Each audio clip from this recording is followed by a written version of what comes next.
Okay, welcome to prep with me. Prep with মিতে যারা দর্শক দেখছো তাদের সকলকে বলে রাখি যে তোমরা স্ক্রিনে যাকে দেখতে পাচ্ছ সে হচ্ছে ভাস্কর ভাস্কর দাস।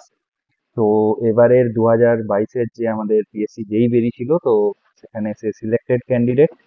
এবং কোন ডিপার্টমেন্ট হয়েছে তোমার? পিএনআরডি না? পিএনআরটি, হ্যাঁ। ইয়েস ইয়েস, পিএনআরডি ডিপার্টমেন্টে সে জয়েন করতে চলেছে। তো প্রথমেই তোমাকে অনেক অনেক অভিনন্দন, অনেক কংগ্রাচুলেশন যে থ্যাংক ইউ। এরকম একটা জব সিকিওর করার জন্য এই টাইমে, যখন পশ্চিমবঙ্গের অবস্থা প্রচন্ড খারাপ। যাই হোক, এটা বলা উচিত নয়, বাট গভর্নমেন্ট জবের কন্ডিশন সত্যিই খারাপ, সেটা তুমিও মানবে, সেটাও মানা উচিত, কারণ হ্যাঁ, এই 5 বছর পর পর পরীক্ষা। তো এই জিনিসপত্রগুলো খুবই একটা এফেক্ট ফেলে যায়। যাই হোক, বাড়ির সকলে কিরকম মনে করছে, বাকি বাড়ির সকলের অবস্থা কিরকম? না না, বাড়ির সবাই তো মোটামুটি ভালোই খুশি হয়েছে। হ্যাঁ, মানে সবাই এক্সপেকটেশন করে রেখেছিল যে কিছু একটা হবে, আশা করেছিল সবাই। আর এইটাও আমার সবচেয়ে বড়, অ্যাকচুয়ালি ভালো হয়েছিল, পরীক্ষাটা ভালোই হয়েছিল। আর আমিও এক্সপেক্ট করেছিলাম যে হ্যাঁ, এটাতে পজিটিভ কিছু রেজাল্ট বেরাবে। গ্রেট গ্রেট তো গ্রেট, এই তো হয়েছে। এইটাই তো ইন্টেন্ট, এইটাই তো দরকার। নিজের ভিতর নিজের একটা নিজের মানে সব থেকে বড় কনফিডেন্স, যে জায়গাটা, সেই ইন্টেন্ট কনফিডেন্সটা থাকাটা খুব দরকার। হ্যাঁ, এটা এটা খুবই ভালো লাগলো। যাই হোক, যে তোমার মানে এই অনেকে বলে না যে না আমার একটা আশা ছিল না, বাট তোমার ভিতরে যে সেই আশাটাও ছিল এবং কনফিডেন্সটাও ছিল, এটা জেনে খুব ভালো লাগছে। আচ্ছা ঠিক অবশ্যই। আছে, তুমি আমাদের যে দর্শকরা রয়েছে তাদেরকে একটু বলে দাও তোমার কোয়ালিফিকেশনটা, আর তার সাথে সাথে যে তুমি এর আগে কি কাজ করতে বা এখন কি কাজের সাথে যুক্ত রয়েছো। আর এখন তো মানে তোমার কোয়ালিফিকেশন, তুমি কি করছো, আর এখন তো ছেড়ে দেবে, তারপর ফার্দার তোমার চিন্তা ভাবনা কি রয়েছে, একটু যদি বলো ডিটেলসে। আচ্ছা আচ্ছা। আমি 13তে এইচএস দেওয়ার পর আমি একটা সাবজেক্টে অনার্স নিয়ে গ্র্যাজুয়েশন কমপ্লিট করি ওকে। ফার্স্টে। দেন গ্রাজুয়েশন অতটা ভালো লাগলো না অ্যাকচুয়ালি। তারপরে আমি ডিপ্লোমা করা শুরু করি, ওইটা ওয়েস্ট বেঙ্গল সার্ভে ইনস্টিটিউট থেকে, ব্যান্ডেল সার্ভে যেটাকে বলে। ওকে। ডিপ্লোমা ইন সিভিল ইঞ্জিনিয়ারিং করি।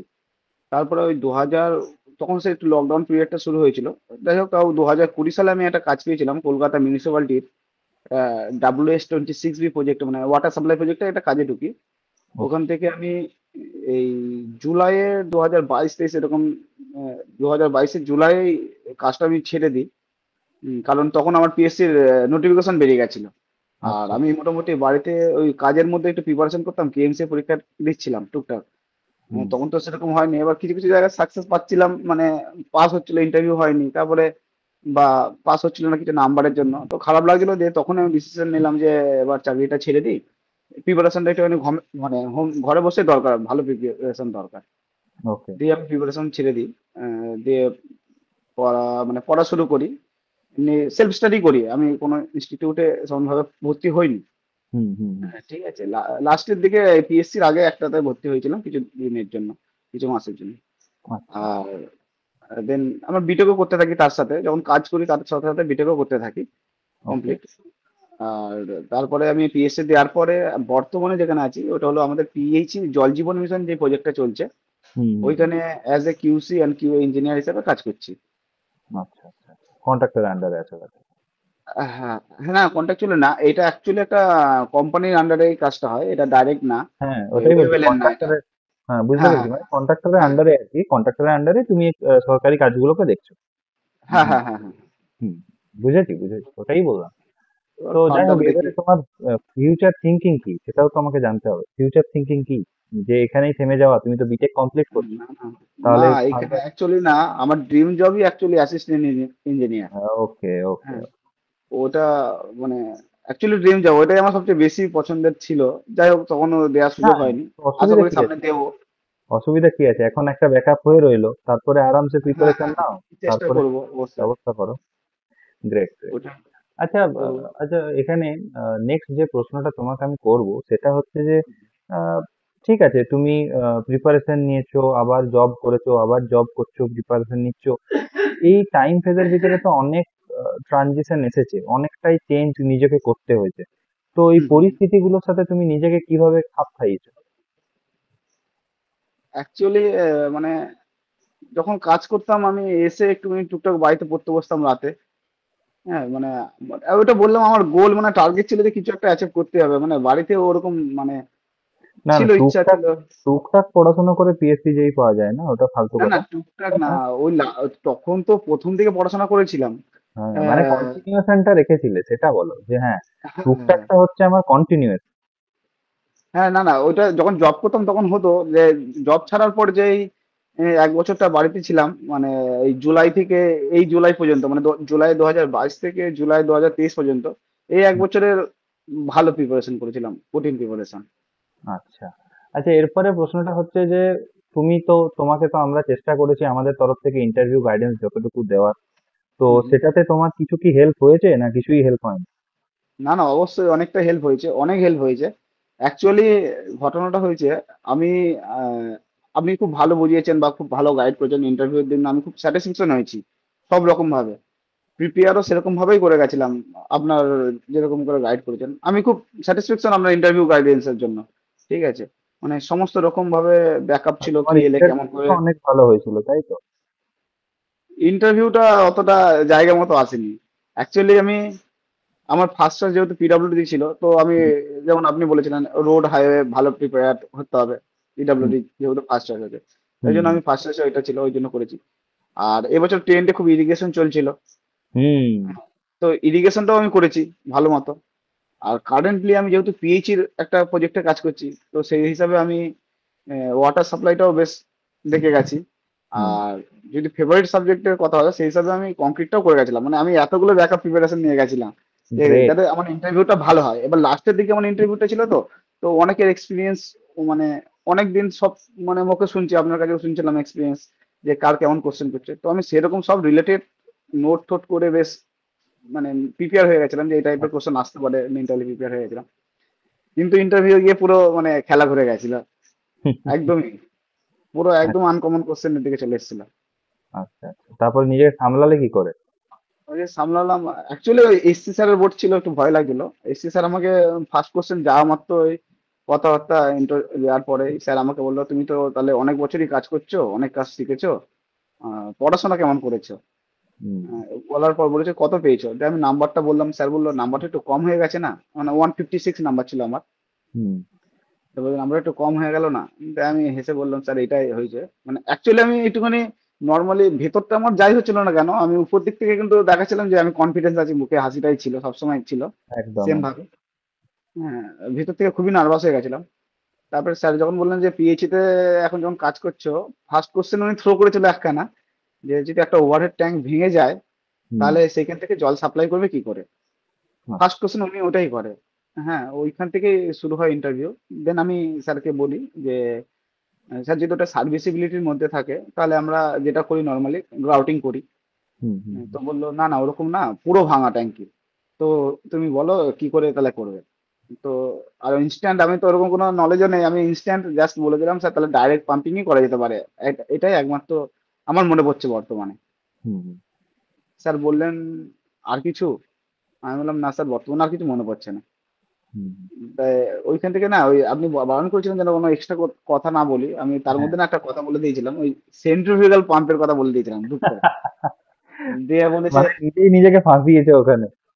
হ্যাঁ ও, মানে ওই নার্ভাসের মধ্যে না কথা ফ্লো হচ্ছে আমি বুঝতে পারছি, কিন্তু মানে কি বলছি সেটা আর রিপিট আসছে না আমার মাথায়। হুম, তাই আমি বলেছি সেন্ট্রিফিউগাল পাম্প দিয়ে ইয়ে করা হয়, পাম্পিংটা করা হয়। তো স্যার বলছিল তাহলে সেন্ট্রিফিউগাল পাম্পের ফাংশন বলো। তখন আমি ডাইরেক্ট বলে দিলাম যে আমি জানি যে ওখান থেকে আর যাওয়া যাবে না, আটকে যাবো। হুম, আমি স্যারকে বললাম স্যার আমার ওই পাম্প সম্বন্ধে অতটা মনে পড়ছে না বর্তমানে এখন। হুম, হুম, ঠিক আছে, যে একটু মহুয়া ম্যাম একটু বললো যে যেখানে আছো সেখানে সবকিছু জানতে হয়। হুম, এবার আমি বারবার ওই আমার যেটা কাজ করি সেটাকে আমি বারবার আনতে চাইছিলাম, আমি ওনাদের বারবার বলেছি যে আমি এই কাজটা করি, এই কনস্ট্রাকশন করি বা এরকম করি, এই কিউসি বা কিউএ। হুম, হুম, তো উনারা ওনারা কোনো রকম ভাবে ওই ফর্মে আসছিলই না, মানে ওনারা ওখান থেকে কোশ্চেন করছিলই না। আচ্ছা।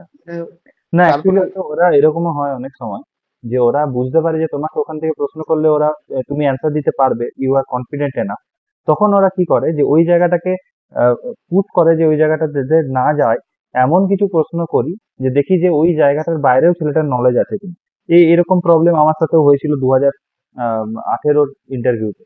আমাকে মানে ইচ্ছে করে যাতে আমি রেগে যাই, বা আমি যাতে ওখানে ইনভলভ হয়ে যাই, বা ওনাদের সাথে তর্কে জড়িয়ে পড়ি, সেই জন্য ওনারা কি করেছিল, আমাকে বলছে, আমিও তো অ্যাজ এ কোয়ালিটি ইঞ্জিনিয়ার কাজ করি বা করতাম, তুমি জানো সেটা, তোমাদেরকে তো হ্যাঁ বলেছি হ্যাঁ আগেই ঠাকুরজি পালানিতে। তো ওরা ওখানে আমাকে একটা ওয়ার্ড থ্রো করে যে, মানে আমি সমস্ত প্রশ্নের অ্যান্সার দিয়ে দিচ্ছিলাম, হ্যাঁ, মোটামুটি আমাকে 6-7টা কোশ্চেন করেছে, ইচ এন্ড এভরি অ্যান্সার আমি একদম অ্যাকুরেটলি দিয়ে দিই। আচ্ছা। তখন আমাকে এসি স্যার বলছে, আহ, আমরা না একটা কোয়ালিটি ইঞ্জিনিয়ার চাইছি না, আমরা একটা হোল ইঞ্জিনিয়ার চাইছি, যে সমস্ত কিছু জানবে, শুধু কোয়ালিটি জানবে এরকম চাইছি। তো সেই সময় আমি অতটা তো কারোর গাইড পাইনি, তখন এত কিছু জিনিসপত্র ছিল না, বা ফ্রিতেও কেউ ভিডিও করে পরে হেল্প করতো এরকম ছিল না। তো সেই সময় আমি তর্কে জড়িয়ে পড়ি, দিয়ে আমি বলি যে স্যার, আমি একটা এমএনসি তে কাজ করি, একটা মাল্টি ন্যাশনাল কোম্পানি, সেখানে কোয়ালিটির আলাদা লোক রয়েছে, আহ, কি বলে, বিলিং এর আলাদা লোক রয়েছে, এক্সিকিউশনে আলাদা লোক রয়েছে, অ্যাডমিনে আলাদা লোক রয়েছে, স্টোরে আলাদা লোক রয়েছে। তো আমাকে কোনোভাবে একটা এমএনসি সেই সুযোগটা দেবে না যে আমি কোয়ালিটিতে থেকে পরে আমি বিলিং এর কাজ সমস্ত জানবো, বা আমি বিলিং এ থেকে আমি এক্সিকিউশনের কাজ সমস্ত জানবো। এটা আমার জানা পসিবল নয়। মানে উনি হুম কিন্তু হুম কোনো প্রশ্ন করেননি যে আমি আটকে গেছি কোনো প্রশ্ন, এরকম না, উনি জাস্ট আমাকে চাইছিলেন যে আমি একটা কিছু বেফাস মন্তব্য করি আর কি। তো হুম এই হুম সমস্ত জিনিসপত্রগুলো ঘটে।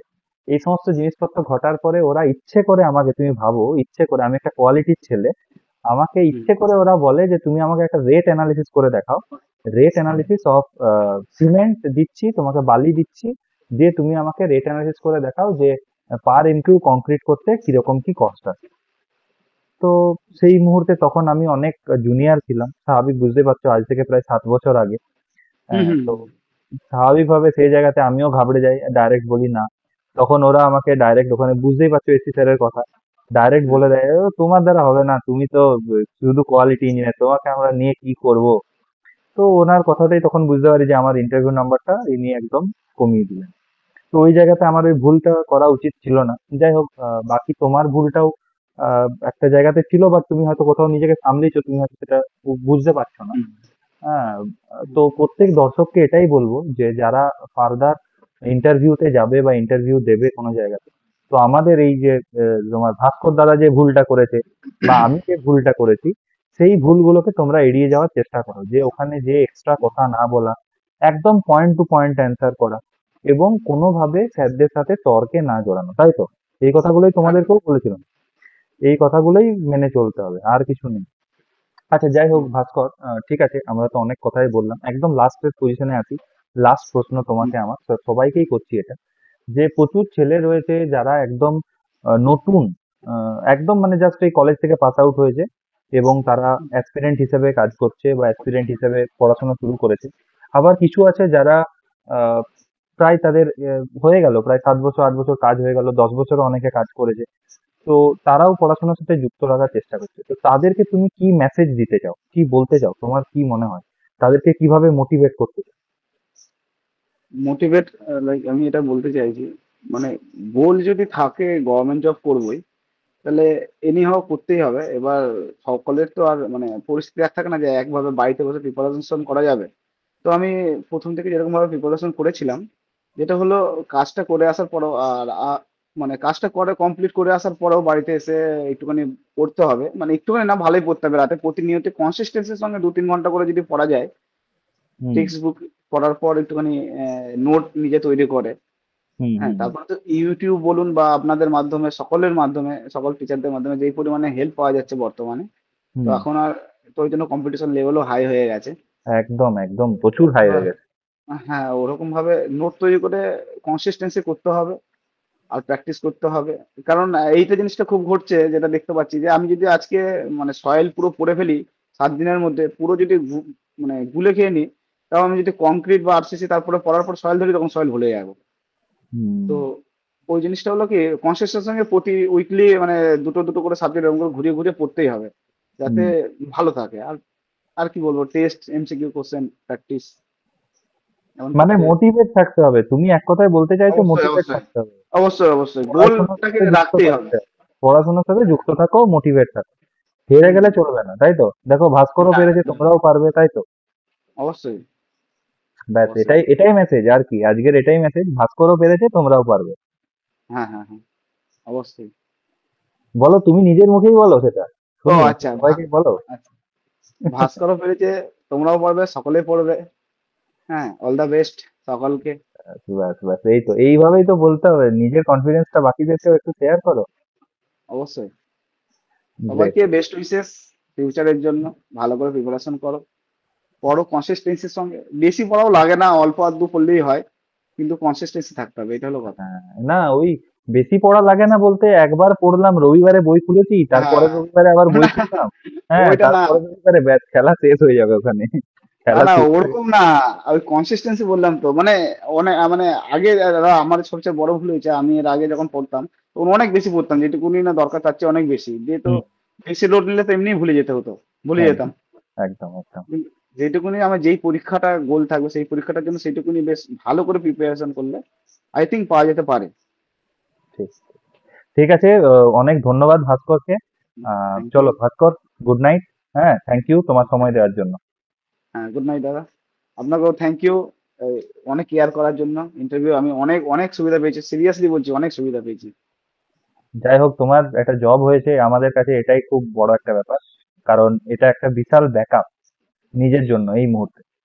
হুম হুম হুম, থেমে থেকো না, এগিয়ে যাও। অবশ্যই। ওকে। ব্যাস থ্যাংক ইউ। গুরুদেব, চলো টাটা।